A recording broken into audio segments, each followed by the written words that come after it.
Welcome to K-Drama School. I'm your host, Grace Jung, and class is now in session.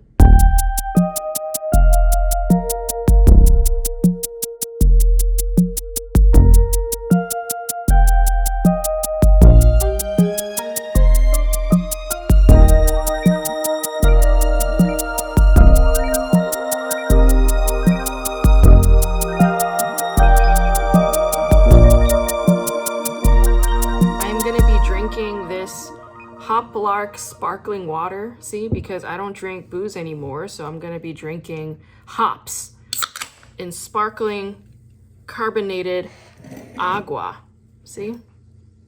Or maybe we could do like a mukbang today, huh? Here.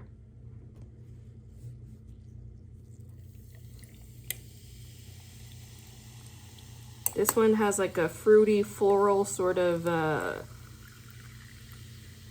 note, hint.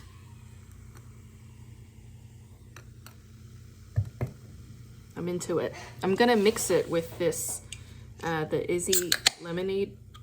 You know, they call it lemonade, but it's actually mostly apple juice. You know. There we go. There we go. There we go. Yeah, that's nice. It's a lot better. I don't know what to talk about today. I don't have a podcast guest. I don't have a K-drama that I'm going to be covering. I don't even have news for you, not in particular, not really. I mean, I'm pretty much living my life the same way I have been living it. I bought this notepad yesterday. This notepad is from Punch Studio, and it's got this little magnet. See? It's got a little magnet. It's just a notepad, and it's sort of like a Post-it, except they don't have stickies on the back.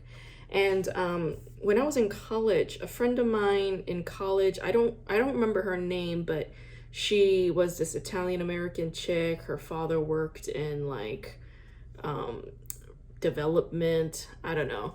Anyway, she gave me one of these notepad things as a birthday present.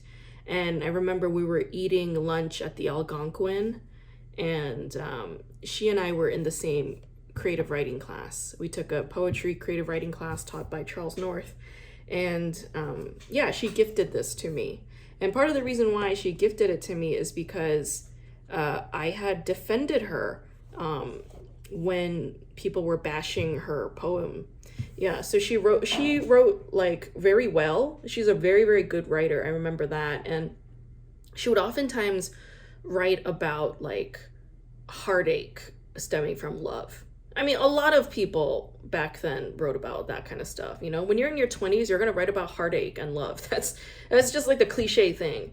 And I remember my poetry mentor, Charles North, I remember him saying to us, stay away from two things. He was like, stay away from God and stay away from love. And he was like those were his general rules. But she oftentimes broke that rule, and she would write about love, unrequited love oftentimes. And anyway, she was a very good writer, and I remember liking her poetry a lot. But we would do these like open class, like anonymous sort of like feedback thing. So the professor would read the poems that we just handed in anonymously. Like he would not read any names, and he would just read the poem out loud to the class. And I remember this like guy, this man, he was just bashing her poem, saying like, oh, it reads like a teenage girl whinging about like adolescent love stuff. And he was just like tearing it apart. And I was like, what does that matter? You know, like she's writing down her actual feelings, and they're well written, you know, like they were far, like way better written than any poems he's ever written. That's a fact. And I remember defending her fiercely. I didn't even know that was her poem. Honestly, I did not know that was her poem. But then like a few days later, she came up to me and she was like, oh, thank you so much for standing up for me. That was my poem. And I was like, oh yeah, like I love your work. And she like wanted to have lunch with me at the Algonquin. So we had lunch, and she gave me one of these notepads as a birthday present. And you know, these note things, it's like one of those things that I just never used.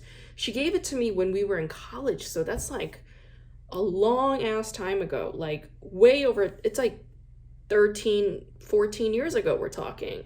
And like 15 years ago. Yeah, almost like 15 years ago. And she gave me one of these things, and it has only 75 sheets. It took me 15 years to finish it. Like, I finished using all of the sheets, and I used most of these sheets the last 2 years, I would say, because I've been writing down quotes that I like, and then I would paste them up on my wall where I could see it. And part of the reason why I do that is because, like, when I see it with my eyes, you know, it sort of absorbs into my subconscious a little bit better. So that's something I recommend you guys to do. If there's a quote that you like, write it down and put it up at your desk where you're sitting the most. And that's what I have up. You know, lately I've been making lists. I would make lists of like my favorite films. I would make a list, you know. And then I realized I have many lists like that. I think I made 3 lists of my favorite films. My favorite animals, I would make a list. My favorite filmmakers, I would make a list.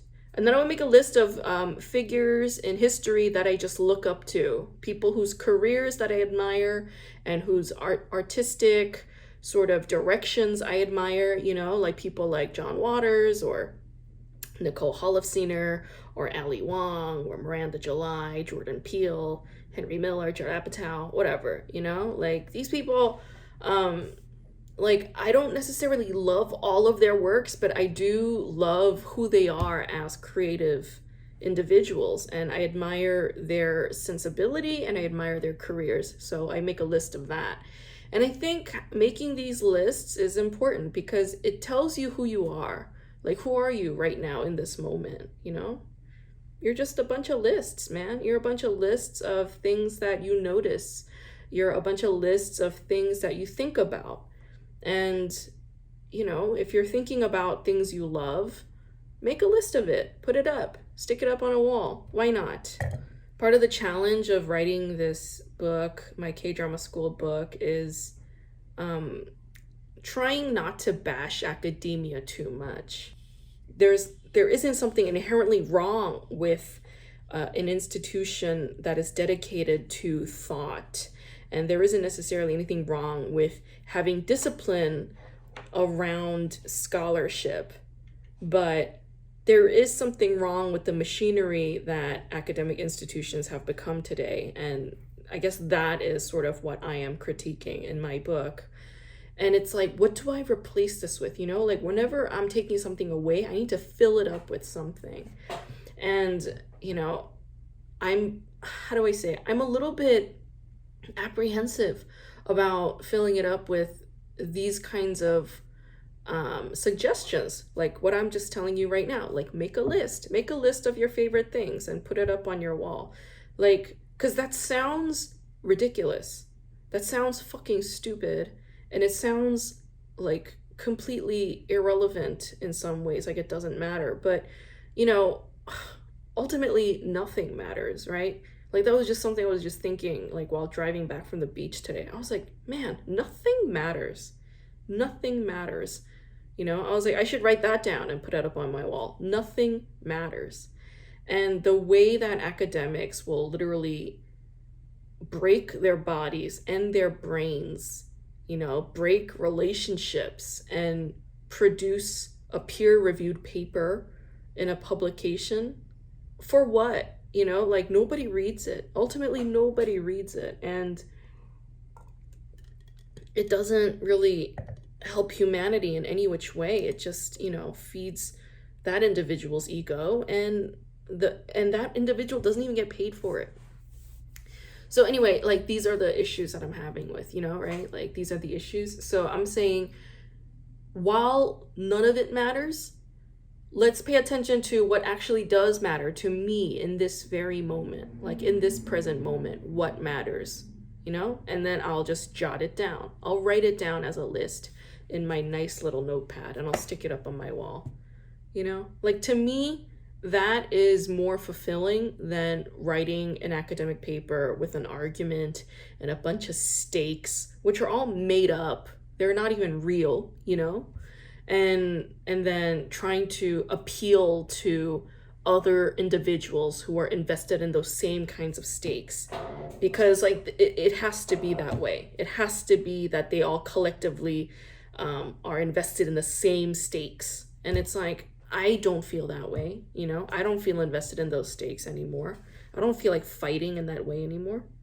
I've been having weird dreams lately. Let me see if I could recall the dream I had in the last sleep I had. I was in a car. I couldn't tell if my car was like a pickup truck or a really, really nice, expensive car, like a Tesla. You know, I couldn't tell. It was one or the other. And I had to get up on top of a mountain because there was going to be a show at that mountain. But I kept getting caught up in like petty things. I was like, well, I need ice cream for the ride. So I was looking for ice cream flavors, and all the ice creams were in dishes rather than in a cone, and I preferred it to be in a cone so that I could drive while eating it. And the ice cream flavors were like mango or green tea or red bean, but they were all kind of like washed out flavors. The flavors were not very original to the fruit, so to speak.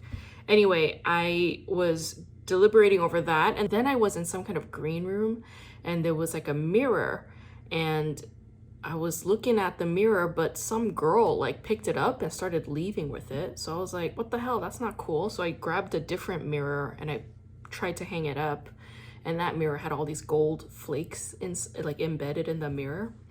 And then I did drive up to the mountain where there was this show taking place, and I was upset because I was not in the lineup to do stand-up. And I was like trying to figure out how can I get myself to be in the lineup, you know? So I don't know what I mean, if I were to interpret the dream, I would say it's about like these impulses in me to try hard to get stuff done, but that's not really how things work, right? Like you gotta sort of sit around and wait for things to happen. So that's it. Not much else. I'm sorry. I'm sorry that this is such a light episode. That's all I have.